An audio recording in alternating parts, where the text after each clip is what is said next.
안녕하세요. 오늘 저희가 아주 흥미로운 주제를 가지고 왔습니다. 바로 양자 컴퓨팅인데요. 미래 기술의 판도를 바꿀 거라는 기대가 크죠. 네, 정말 뜨거운 분야입니다. 그중에서도 특히 퀀텀 컴퓨팅 잉크, 줄여서 QCI라는 회사가 요즘 주목을 받고 있어요. 이 회사가 과연 1년 뒤에는 어떤 모습일지 오늘 그 가능성과 위험 요인을 좀 깊이 파헤쳐 보려고 합니다. 네, 양자 컴퓨팅 자체는 엄청난 잠재력을 가진 기술이죠. 기존 컴퓨터로는 풀기 힘든 문제들을 해결할 수 있으니까요. 그런데 이게 상용화되려면 아직 기술적으로 넘어야 할 산이 많습니다. 그렇죠. 아직은 좀 먼 미래 같기도 하고. QCI는 이 어려운 길을 좀 독특한 방식으로 가고 있어요. 광자학, 그러니까 빛을 이용하는 기술이죠. 이게 다른 기업들과는 좀 차별화되는 지점인데 오늘 분석은 바로 이 QCI의 현주소와 미래 전망에 초점을 맞추고 있습니다. 아, 광자학이요? 그게 좀 생소하게 들리네요. 보통 다른 회사들은 이온이나 전자를 쓴다고 들었는데 왜 QCI는 굳이 다른 길을 가는 걸까요? 이 방식이 특별히 더 가능성이 있는 건가요? 네, 그게 아주 흥미로운 지점인데요. QCI 주자는 이 광자학 방식이 다른 방식들보다 더 안정적인 시스템을 만들 수 있다는 거예요. 상온에서도 작동 가능할 수 있고요. 오, 안정성이요. 그건 큰 장점인데요. 이론적으로는 그렇죠. 성공만 한다면요. 그런데 현재로서는 QCI가 이 방식으로 뭔가 구체적인 기술적 진전을 이뤘다는 명확한 증거는 좀 부족해 보입니다. 아, 아이디어는 좋은데 아직 결과물이 부족하다? 네, 파트너십 얘기도 나오고 시제품 개발 소식도 있긴 한데 예를 들어 경쟁사인 리게티 컴퓨팅 같은 경우는 2017년에 설립돼서 꾸준히 기술적 성과를 발표해왔거든요. 리게티요. 네, 리게티 컴퓨팅. 거기는 지난 7월에도 새로운 성과를 발표했었죠.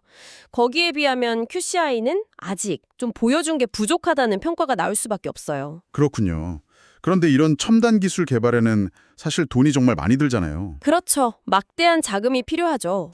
QCI의 재정 상태는 좀 어떤가요? 기술 개발 성과가 아직 뚜렷하지 않다면 자금 조달은 괜찮은 건지. 바로 그 부분이 현재 QCI를 둘러싼 좀 우려스러운 지점 중 하나입니다. 재정적으로 보면요. 지난 분기에만 3,650만 달러 손실을 봤어요. 3,650만 달러요. 엄청난 금액인데요. 네, 우리 돈으로 거의 500억 가까이 되는 돈이죠.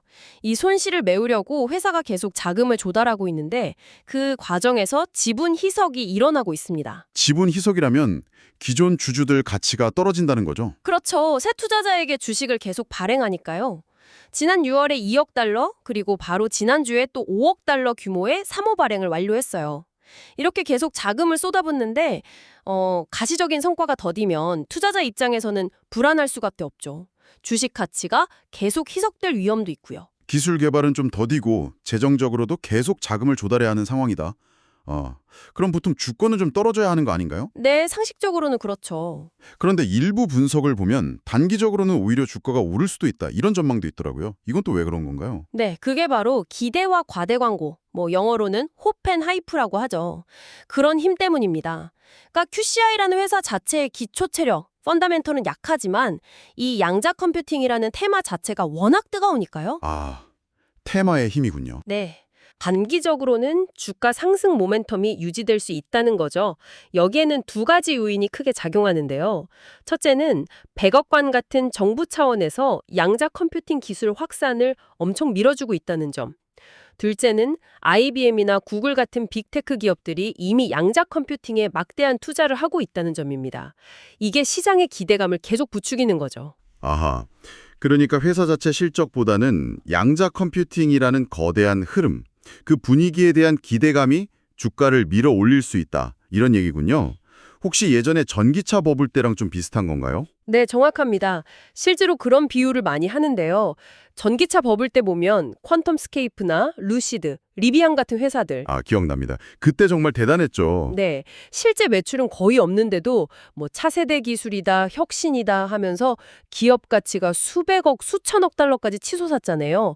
만약에 양자 컴퓨팅이 정말 메가 트렌드로 자리 잡고 본격적인 양자 컴퓨팅 주식 버블이 형성된다면 QCI 같은 회사도 현재 펀더멘털과는 좀 상관없이 훨씬 높은 평가를 받을 가능성도 있다는 겁니다. 와, 그렇군요. 하지만 그런 경우는 사실 좀 위험할 수도 있겠네요. 탄탄한 사업 기반 없이는요. 물론입니다. 매우 위험할 수 있죠. 거품은 언젠가 꺼지기 마련이니까요. 그럼 이 분석들을 종합해보면 QCI 주식에 대해서는 어떻게 접근하는 게 좋을까요? 사야 할까요? 말아야 할까요? 좀 헷갈리는데요. 글쎄요, 이 분석을 내놓은 전문가 토마스 딜은 아주 신중한 입장을 보입니다.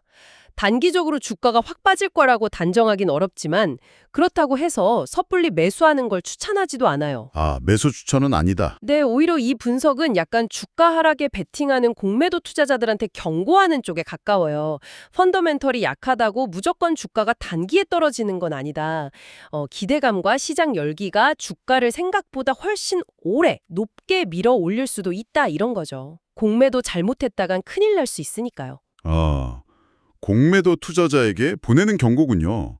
그럼 일반 투자자는요? 그 전문가의 제안은 만약 양자 컴퓨팅 트렌드 자체에 투자하고 싶다면 QCI처럼 아직 검증되지 않은 작은 회사보다는 차라리 이미 큰 돈 들이고 있는 IBM이나 구글 같은 대형 기술 기업들을 보는 게 더 나을 수 있다는 겁니다.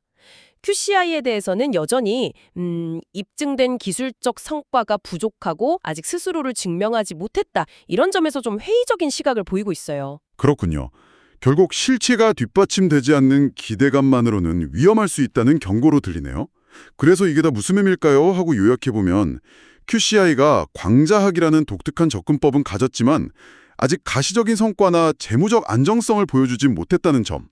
그리고 현재 주가는 어떤 면에서는 기술 자체의 잠재력에 대한 기대감에 너무 크게 의존하고 있을 수 있다는 점? 이게 핵심이겠네요. 네, 정확히 보셨습니다. QCI 사례는 혁신 기술 기업을 볼 때 뭘 주의 깊게 봐야 하는지 잘 보여주죠.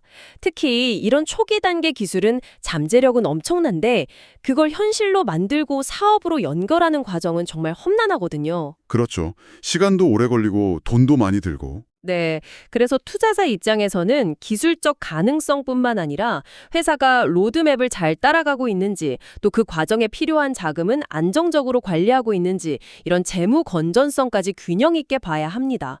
그리고 시장의 기대감이 때로는 좀 비이성적으로 과열될 수 있다는 점도 항상 염두에 두어야 하고요. QCI는 그런 면에서 정말 흥미로운 케이스 스터디 대상입니다. 네. 오늘 퀀텀 컴퓨팅 잉크라는 회사를 통해서 양자 컴퓨팅 분야의 기대와 현실, 그리고 투자할 때 고려해야 할 점들을 아주 깊이 있게 들여다봤습니다. 혁신 기술에 대한 투자가 참 매력적이긴 한데 그만큼 꼼꼼한 분석이 정말 필요하다는 걸 다시 한번 느끼네요. 맞습니다. QCI 사례가 특히 기술 잠재력, 시장 기대감, 그리고 재무 현실이 어떻게 얽혀서 주가에 반영되는지 또 그 과정에서 투자자가 뭘 놓치지 말아야 하는지를 잘 보여주는 것 같아요. 자, 그럼 오늘 내용을 바탕으로 여러분께 마지막 출분 하나 던져드리고 싶습니다. 미래 기술에 투자할 때 아직은 좀 불확실하지만 엄청난 가능성과 지금 당장의 냉정한 실체 사이에서 여러분은 어떤 기준으로 그 균형점을 찾으시겠습니까? 이 질문에 대해 한번 생각해 보시면 좋겠습니다. 오늘 저희 이야기는 여기까지입니다.